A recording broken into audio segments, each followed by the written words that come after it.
Hello everyone. Just a huge thank you to everyone for your support and engagement over the last few weeks of my campaign. As you all know, if you've been following along, my campaign has been based hugely around how we perceive Gallipoli as a more important battle compared to Passchendaele, and I've been questioning and wondering myself as why that is. So instead of just giving my opinion, today I went around a couple of eggs girls and a few of my other friends to ask their opinion. So thank you to these people who let me video them. I think the main reason that Passchendaele is often forgotten about is people like to focus on one specific event that they can think of as being a sole icon of Anzac Day.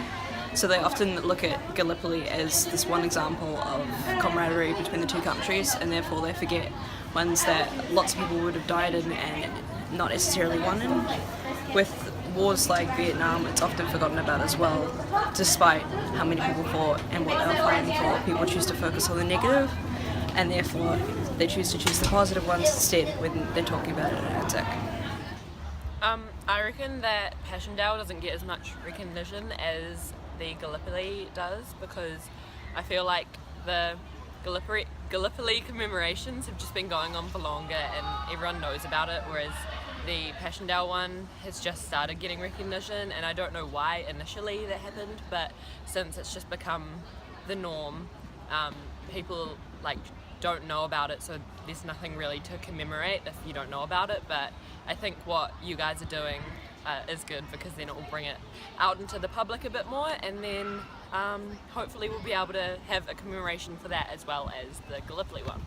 In my opinion, the reason why the Battle of Passchendaele isn't remembered as much as the Battle of Gallipoli is because Gallipoli happened first, and it was the first time that New Zealand had suffered significant losses in a major conflict. In fact, Anzac Day was first established to commemorate the losses during the Gallipoli campaign. It was first celebrated in 1916, which was even before the Battle of Passchendaele took place. I didn't really know about the Battle of Passchendaele because Gallipoli is more focused on, and that's really unfair on the soldiers that fought in the Passchendaele, because they don't get the same recognition as those that fought in Gallipoli. Nothing about Passchendaele. All we ever learn about at school is Gallipoli. When Passchendaele had such a big effect on New Zealand too, but it should be incorporated in year 9 and 10 social studies too, when all we ever learn about is Gallipoli, because it was probably just the first one which had such an impact on a tiny country, when there's others still in the war that had an even bigger impact, but they're not as widely known, and I don't know why. So those are a couple of the opinions from people that I know as to why they believe that Passchendaele doesn't get the same amount of recognition as Gallipoli. So what are your thoughts? Do you believe that it should get more recognition, or do you believe that it's okay at the moment? Please let me know down in the comments below. Thank you so much for your engagement, and I will see you tomorrow.